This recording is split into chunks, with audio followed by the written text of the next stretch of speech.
ভূ রাজনৈতিক প্রেক্ষাপটে ঢাকার পাশে থাকবে চীন, প্রত্যাশা মির্জা ফখরুলের। বাংলাদেশের অভ্যন্তরীণ বিষয়ে হস্তক্ষেপ করবে না বেইজিং, আশ্বাস রাষ্ট্রদূতের। দেখছিলেন সংবাদ শিরোনাম, এবার বিস্তারিত সংবাদ।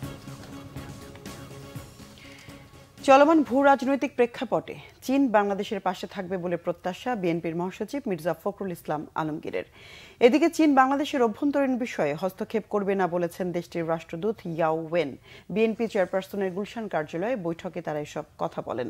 সকাল 11টায় ঘণ্টাব্যাপী বৈঠকে বিএনপির স্থায়ী কমিটির সদস্য ডক্টর খন্দকার মোশাররফ হোসেন, আব্দুল মঈন খান, ভাইস চেয়ারম্যান আলতাফ হোসেন চৌধুরী ও আইন বিষয়ক সম্পাদক ব্যারিস্টার কায়সার কামাল উপস্থিত ছিলেন। বৈঠক শেষে মির্জা ফখরুল ইসলাম আলমগীর বলেন, বাংলাদেশের জনগণের প্রতি চীনে তাদের অঙ্গীকার অব্যাহত রাখবে। বিএনপির সাথে চীনের কমিউনিস্ট পার্টির যে সম্পর্ক তা আরও জোরদার হবে। জনগণের উন্নয়নের জন্য বাড়বে চীনের বিনিয়োগ, চীনের সঙ্গে সম্পর্ক হবে আরও গভীর, বাড়বে পারস্পরিক আস্থা। এক চীন নীতিতে সমর্থনের কথাও জানান বিএনপির মহাসচিব। চীনের রাষ্ট্রদূত বলেন, তার দেশের সহযোগিতা অব্যাহত থাকবে। চীন বাংলাদেশের স্বাধীনতা, সার্বভৌমত্বকে সমর্থন করে। অল্প কিছু দিনের মধ্যে পরিস্থিতি স্বাভাবিক হবে বলে আশা ইয়াও ওয়েনের। আমরা বিশ্বাস করি যে আমাদের সঙ্গে চীনের সম্পর্ক আরো গভীর হবে এবং মিউচুয়াল ট্রাস্টের পারস্পরিক যে বিশ্বাস, আস্থা, তার উপর ভিত্তি করে আমাদের সম্পর্ক ভবিষ্যতে আরো এগিয়ে যাবে।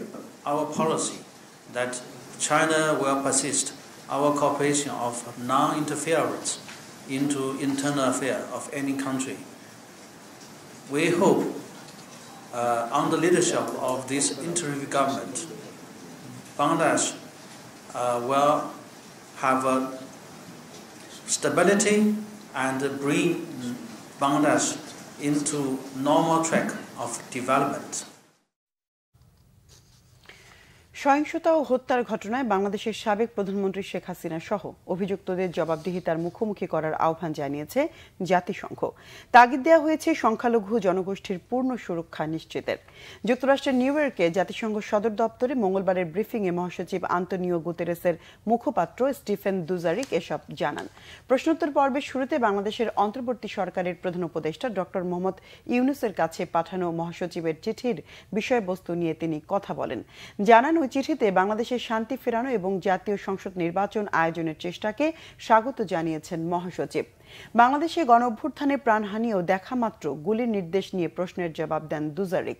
তিনি বলেন, সংকটের শুরু থেকে দায়বদ্ধতার কথা বলেছে জাতিসংঘ। রাজনৈতিক ও মানবাধিকার লঙ্ঘনের মতো বিষয়গুলো এবং এর সাথে জড়িতদের জবাবদিহির আওতায় আনারও তাগিদ দেন মহাসচিবের মুখপাত্র। হেলিকপ্টার থেকে ছোড়া গুলিতে পঙ্গু হবার ঝুঁকিতে দুই বোন। ভিকারুন্নেসা নূন স্কুল অ্যান্ড কলেজের শিক্ষার্থী দুই বোন গুলিবিদ্ধ হন বহুতল ভবনের 9ম ফ্লোরে তাদের শোবার ঘরে। কোটা আন্দোলনে যখন উত্তাল ঢাকা, তখন একটি অ্যাম্বুলেন্সের অভাবে সময় মতো হাসপাতালে নেওয়া যায়নি তাদের। সঠিক সময় চিকিৎসা না পাওয়ায় সুস্থ হয়ে ওঠাই এখন কঠিন এই দুই বোনের। মহিবুল্লাহ মুহিবের রিপোর্টে বিস্তারিত। আমি তো হেলিকপ্টার আর অন্য আকাশ অথবা মহাকাশ জিনিস পছন্দ লাগতো, এখন আর ভালো লাগে না। মহাকাশ কিংবা উড়োযান ছিল মহসিনা আফনান আয়েশার সবচেয়ে প্রিয় বিষয়।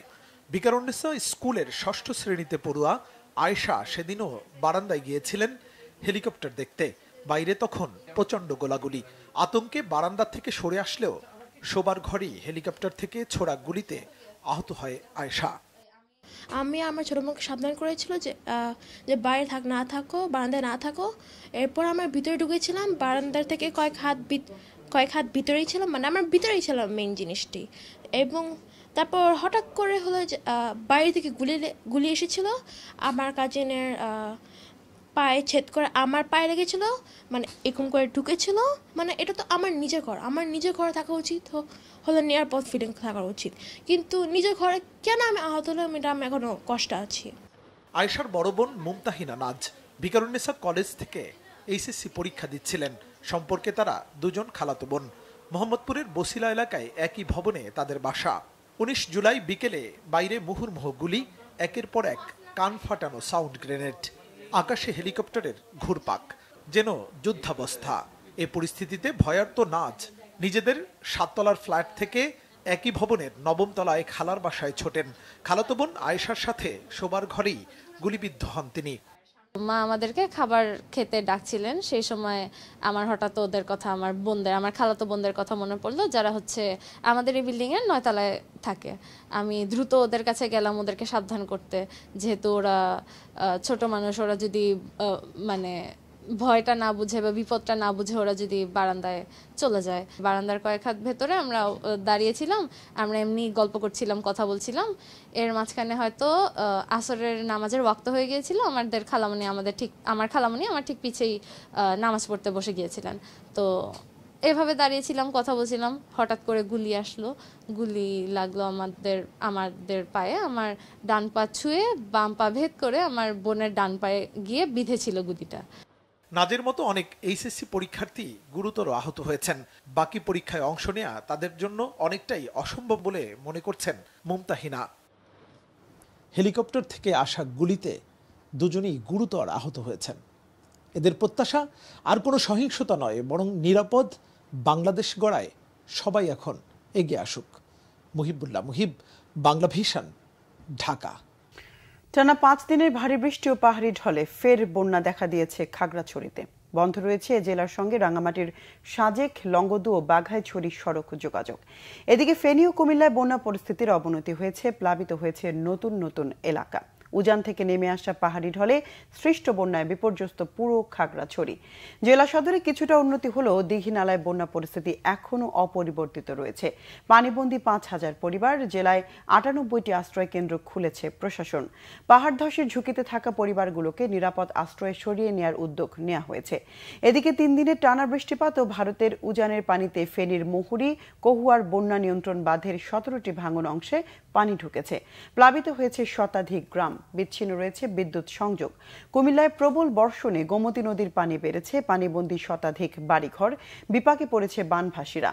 অন্যদিকে বন্যার পানিতে ব্রাহ্মণবাড়িয়ার আখাউড়া আগরতলা সড়কে যান চলাচল বন্ধ হয়ে গেছে, তলিয়ে গেছে আখাউড়া স্থলবন্দর, ভেঙে গেছে গাজীর বাজার এলাকার অস্থায়ী সেতু। এছাড়া কয়েকদিনের বৃষ্টি ও পাহাড়ি ঢলে চট্টগ্রামের মিরসরাই, ফটিকছড়ি, রাউজান সহ বিভিন্ন উপজেলা বন্যার পানিতে তলিয়ে গেছে, দুর্ভোগ বেড়েছে গ্রামীণ জীবনে। দর্শক, এই ছিল এখনকার মতো। পরের সংবাদ সন্ধ্যা 6টায়। এর আগে 5টায় রয়েছে নিউজ টপ 10, দেখার আমন্ত্রণ রইল। এছাড়া বাংলা ভিশন সংবাদ ও সংবাদ সংশ্লিষ্ট অনুষ্ঠান দেখতে ভিজিট করুন www.bvnews24.com ও facebook.com/banglavisionnews এবং সাবস্ক্রাইব করুন youtube.com/banglavisionnews। এতক্ষণ সঙ্গে থাকায় ধন্যবাদ সবাইকে।